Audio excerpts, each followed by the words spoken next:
Okay, so here we are again.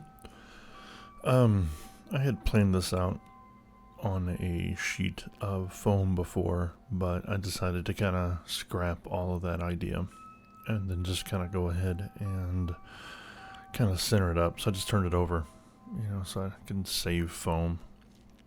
And I'm obviously just very quickly and easily. Now that I'm looking at this, it probably would have been easier to put the glue on the bottom of the church as opposed to doing it the way I'm doing it, but it's just one of the many mistakes that happen along the way. Alright, so this is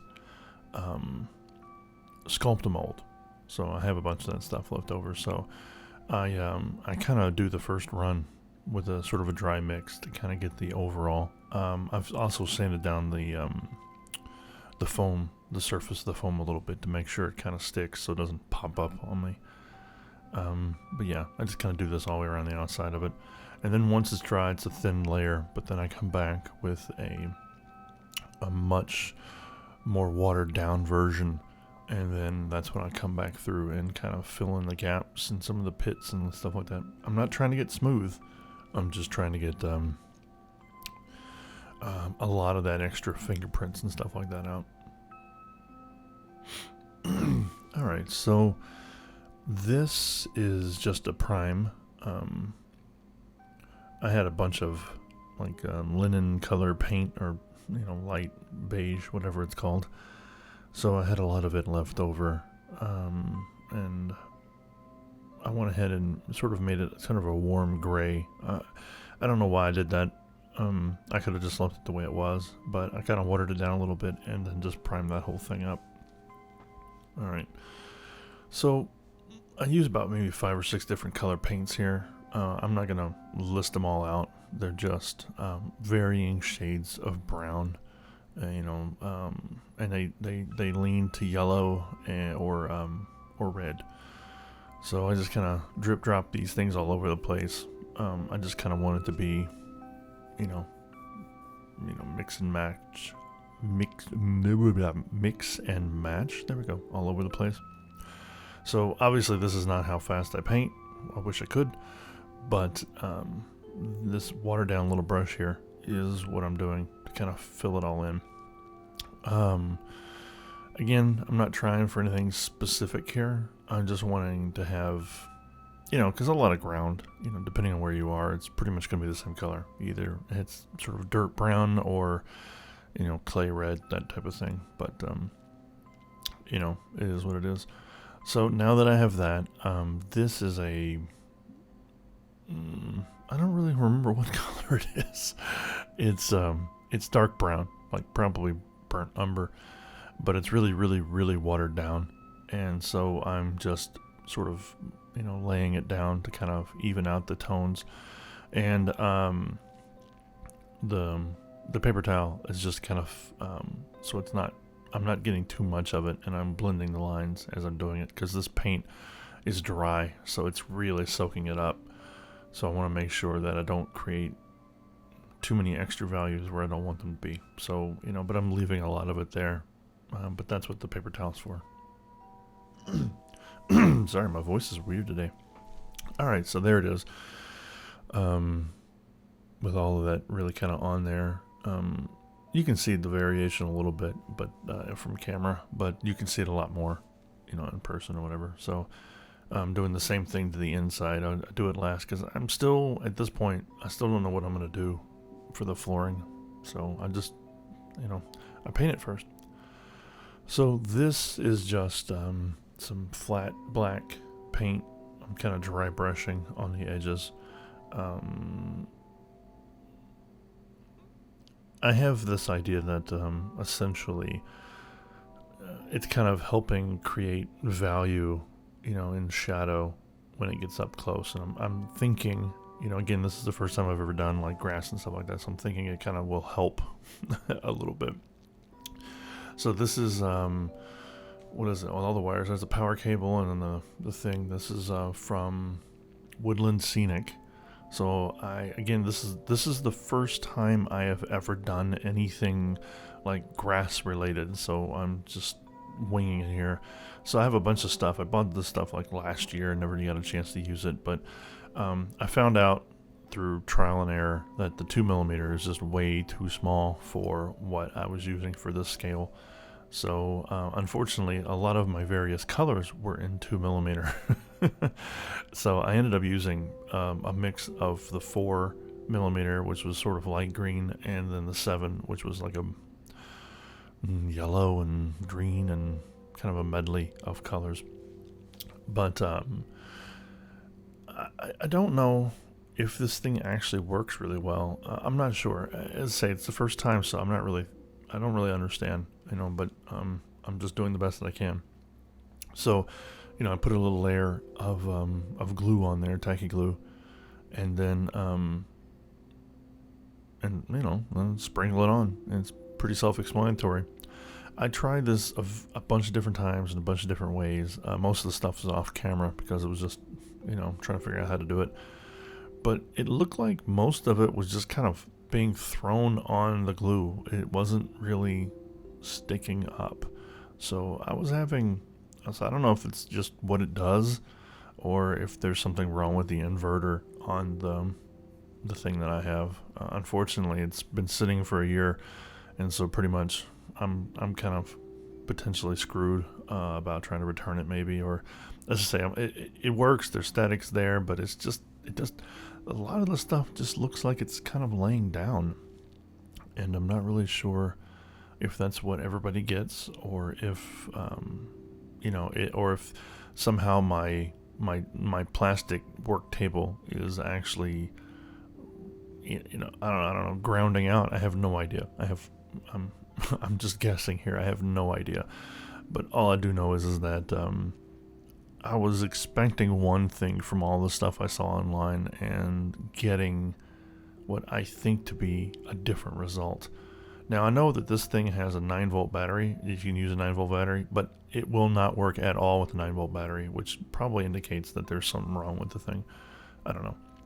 So I'm using various things here. Everything from deer moss to reindeer moss to little foam filler, little clumps, things along those lines. So I have a bunch of different variety, but this is just regular. I think this is just deer moss, or starts with an S. Can't really remember it, but it's the stuff that's all kind of twiggy. Well, you see it. You could probably identify it in a craft store if you saw it. But this stuff, is in clumps. And I'm just kind of arbitrarily putting it wherever I feel it's necessary. The idea is that I wanted to do a bunch of trees and stuff like that. I just didn't have any time for trees. So I'm imagining what it would look like in the clearing, just, without the trees around it, which is why I opted for a smaller ground space, I think.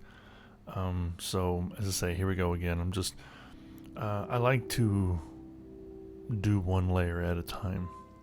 I'm going to make sure I do one layer with one type of thing to where I want it to be, and then I come back and then I add more layers of different things as time goes on. But I like this stuff because it kind of blends to the vines. It helps sell the idea that not all of the vines went up the wall. They just kind of spread out. And it's also good to have references. I think I'm not really looking at a reference while I'm doing this, but I definitely, before I started, was browsing to see how, underbrush and stuff like that grew out, to kind of get an idea. Nobody's going to hold me to any kind of examples, I don't think, but, I want to try to get as close as I can. Alright, so this is Reindeer Moss, and I have this in 2 different colors. So it's kind of a beige, or the dead stuff, and then there's the almost dead with the green and beige, and then some light green stuff. I don't have anything that's really super green. I guess that's that was a problem. I couldn't find anything on sale. So I love this stuff, actually. It's really, really amazing stuff. You can do all kinds of things with it. But and it's relatively sustainable. Unfortunately, reindeer moss takes a while to grow, so it's all over the place. But the stuff's relatively expensive depending on where you are in the world. All right, so now I'm just kind of going back over, touching up some little areas where I want, in my imagination, to be like little clumps of areas that, that aren't dead, that are still growing out in like leaf form and things along those lines. So this is just that sort of clump foliage stuff. It's not a really thick foliage, or thick clump, I should say, but it's just enough to give it some distinction, make it kind of look like some other plants and whatever are growing through that bush. At least that's the hope. I say this is only the second time I've actually done any type of like bush, tree, vine, any of that stuff. This is the first time for vines, and second time for the bushes, and first time for the grass. So I'm kind of learning as I go, I guess. So this is this stuff is potent. I barely put it on, barely used it at all, and my entire room smelled like nail polish for hours.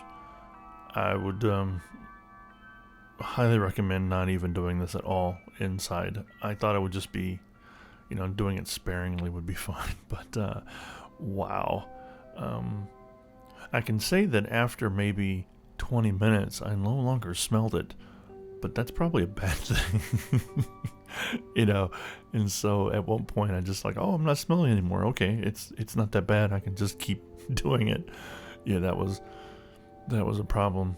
And as I continue through this video, because all of this stuff is done in one day, I did this whole model in one day, except for the lights. So this foam is just like it's called Earth. It's from Woodland Scenic. It's like a fine foliage kind of stuff or whatever. It's a little too green for my taste to be just dirt, but I actually didn't have anything else, so I didn't have a choice. I had to use it. I wanted to have something that was, because like the inside I think is like kind of muddy a little bit. At least that's what I have in my idea, in my mind when I'm working on this. And so, but I figure, with more air, a lot of the path and whatever has been matted down as you've been walking back and forth, and eventually dries out. I say that's my idea for it anyway, but I don't know if it's actually any good or not. But I just do it a little bit, just to add a little bit of texture, so it's not that sort of flat paint look. Alright, so here, after I've been smelling all of that spray glue for a while, I finally decide that I'm going to put the stuff down. So I'm going to cut here, I think, in a second. No, I'm taking a really long time on this. Like, it's taking a while. I didn't realize how long I was taking time to place this stuff in here. Look at me. Look, I'm still messing with the thing. It's I don't know. As I say, way too much glue, I guess, at this point. I don't know how much time is passing, but when I edited this thing, I think I was staring at it for maybe 40 minutes, trying to figure out where to place it and trying to figure out where the tiles go. So, moral of the story, spray glue bad. But here's, as I say, this is, part of me is trying to figure out like where I want to put this stuff, and I'm still trying to decide if I want to put lights in it, because I've never done anything with lighting, which you will obviously see that I know very little of it when I get to this point. But but I'm trying to figure out like walkways and trying to make this still a playable type of area where if you don't have the camp in it, it's still a very workable sort of hideout, that type of thing, whatever. So as I say, this is me taking way longer. As I say, I really thought this thing only took me about 20 seconds to put the stuff down. Excuse me. But it took a lot longer. So at one point here, I think I'm actually just going to speed through this video. Oh, here we go. There we go. So I'm just going to speed through putting the rest of it down, because this was an extra 5 minutes. I don't know. Everything was slowed down, I guess. I don't know. So there's that. Okay, there's the horse, and yeah. Alright, so now all of it's there. So now I'm trying to figure out if I really want to put that tile down or not. You know, a lot of the churches, I guess, would have had wooden floors as opposed to tile. But making a wooden floor that is in like a 1x1 for D&D stuff, you know, it's more labor. I've been putting a lot into it, and I wanted to make sure I finished it that day. So I'm going to opt for tile, but I'm still not quite sure if I want to. And so this indecision and the fact that I've been smelling glue for probably 2 hours now has made me just sort of stare off into La La Land for a little longer than it should have. But that's the process. Sometimes I'll stare at the stuff for hours just trying to figure out what I want to do. I come up with, you know, I have a plan for what I want to do, but by the time I get one layer done, I go a different direction. It always happens. So I'm going to decide. I haven't decided if I'm going to do the tiles yet or not, but I figure I might as well go ahead and make them. So this is some lightweight plaster. I just had it sitting around. It's not specifically for that reason. It's just I just had it. This is parchment paper. Shouldn't have used it because it started to wrinkle up way more than I ever expected it to. It was just cooking parchment paper. I should have used a metal tray or something like that. But I'm just kind of spreading this out in the idea that, you know, I'm going to create some texture for these stones. So I'm going to do this little at a time as it starts to dry so I can, you know, shape them a little bit better. So once it starts to set up, not completely dry, but once it starts to set up and the fact that I can actually draw on it very lightly, I will draw 1x1 grids on it, which is actually took a little bit more time than I thought, actually. I think it was just to make sure I got the, you know, them flush and actually square, not just lines. So I'm only scoring. I'm not trying to cut through the stuff, because if you do, this lightweight stuff has a filler in it, and it doesn't bond very well until it's completely dry. It's great for rock, but when it's sheets like this, it's very, very brittle. So you'll see here in a second. Well, no, okay, I just cut that so you won't see. Okay, so there they are, inevitably. I did not go back and make a second batch, so that little bitty batch that you saw is right here. The ones that broke and everything. I still probably had like maybe 5 or 6 left over, but this was just me eyeballing it. So it's in here. I'm just trying to see if it's something I still want to do. I decide that I can't decide, so I figure I might as well go ahead and paint them in case I actually do decide to go ahead and do it. So this is, I just used like some what's called granite gray, which is a lot more blue than I really prefer it to be. I don't know why it's so blue, but it is. But now I didn't show this, but I've used a paintbrush to paint them on the sides and stuff. So I used watered down white paint. Let's see what else. Like a couple different shades of gray and some like asphalt color pavement dark gray. Mixed it up a little bit, but I wanted to make sure that most of it was still separated, and that's why I'm just sort of stippling it on with the different colors from here. And I do a little pass, and then I come back, and then I tweak it from there. But the whole point was to make sure that it gets kind of covered, but in case it doesn't, that other gray would be fine. So now this is me going back and just kind of touching it up a little bit because, I wanted to have a little bit more variety. Again, this is supposed to be weathered stone that's been sitting inside of a church for a long time, so it's gotta be a little bit weathered. So then I use this gloss medium here from Golden, which is just fantastic stuff. You add it to paint, like flat paint, to make it glossy. So I very seldom actually use it, but I have it, and it's great because it's thick. So and it dries completely clear, and it kind of gives you. And I put it on kind of thick. Now a lot of it will dry flat, but some of the brushstroke is still going to be there. But it does a really good job, and it gives it. I can build up. I do it a couple times, and I build up layers, so it creates different texture on the surface.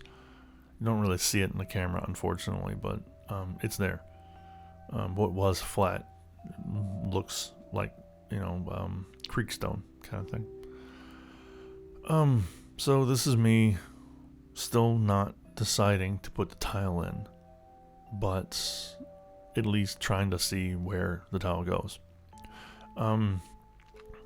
These things are super brittle, but that gloss stuff that I used actually was a really good glue, and kind of, I snapped a couple, but they stayed together because that top layer. So I decided to go ahead and finally just bite the bullet and put them in and keep them permanent. So once I get them there, and one at a time, I go back and glue them down. So okay, so for lighting, again, I'm stressing this. I have absolutely no idea about anything. I have solder gun, I have all this other stuff, but I've never taken the time to learn how to do it all. I know it's pretty easy, but I just, it's not the skill set I just don't want to learn right now. But anyway, I found these at the Dollar Tree. Obviously, they are $1. The great part is that they come with a nice little battery that, FYI, the battery's probably about half charge. They're not brand new batteries, I guess, because they don't last long. But the great part about this candle thing here is that it comes with wire. So this is like an orange flicker. Okay, so here, I've had this wire cutter thing and crimper and for a long time. This just goes to show you how little I know about it. Look, I just can't seem to cut a wire with this thing. See, I get frustrated, and you're going to see some scissors disappear in the background there real quick. Boop!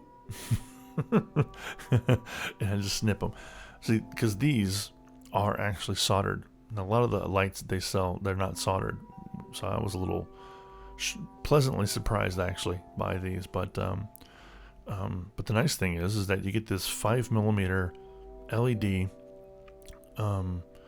that has soldered leads and like maybe 4 to 5 inches of wire. You can't ask for anything more than that. I mean, it's perfect. And then, but there's always a chance that those leads will actually connect themselves. So the first thing I have to do is make sure that I can identify which one's positive and which one's negative because of the same size leads. So once I figure that out, and I figured that out by testing it on the battery, by the way, not because I looked at it. I'm not that good. So I use some electrical tape to kind of separate the two. I just put it in between them, the leads, and then tape it off, and then round it off all together, and then make it kind of crimp them together. You got to make sure the leads don't touch. If they do, then the light will never work. But once I get that wrapped around, then the next thing I have to do, because again, I'm not very comfortable with it, is I have to test them to make sure they work first. But there's no point in me showing that video. So now I've decided to where I'm going to poke these holes with the paintbrush, and this is when I regret that I have like a 2.5 inch or 1.5 inch foam.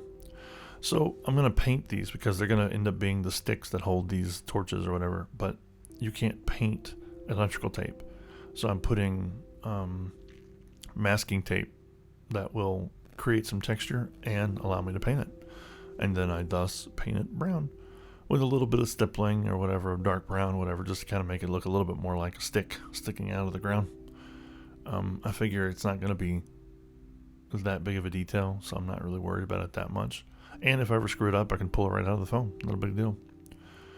So I didn't show this, but I wired all of them together in a series. And if you don't know what wiring is for a series, do what I did and look it up on YouTube. But it's not that complicated. If I can do it, trust me, it's not that complicated. I had a harder time getting the LEDs through the foam. And wow, I'm looking at my elbow right now. It's really rough. Good Lord. Anyway, sort of ignore my elbow. Okay. So, eventually I get these things through here, but I was having a lot of time, some pretty tough time with them. But this middle one is for the fireplace, so I don't want to actually go on, or not the fireplace, but the fire pit, I guess. So I don't want it actually going up high. I wanted it to be, flush.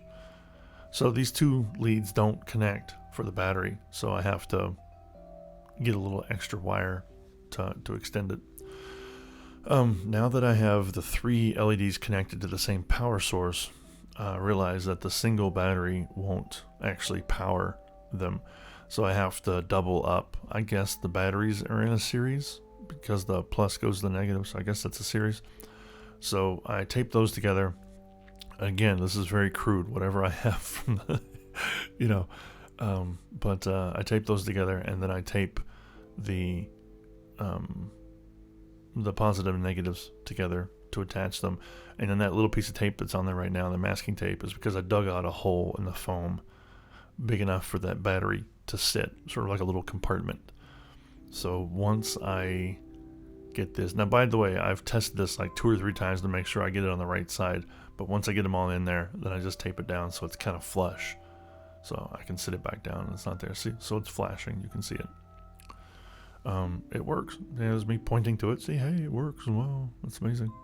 Okay, so obviously it looks very LED, so I take some hot glue to try to create some texture, but I think I had the hot glue too hot, because by the time that I was done with it, it ended up just converting back to a ball. So I should have done this before I put it in the foam. Well, I had more room to hang them upside down, and kind of create a more foam, like a flame tendril, but whatever.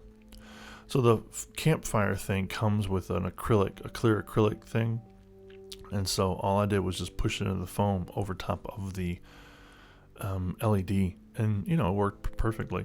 Now the thing is, I learned that by having these 3 things flicker on the same battery, they flicker at the same time. So apparently, in my magical kingdom here, magic makes all fire flicker at the same rate. And that's the story I'm going to stick with. But if you want it to flicker at a different rate, use a different battery. And don't tie them together. Keep them independently. Or I think that's why they're flickering. I don't know why. They just all timed out at the same time. So, that's that. Thanks.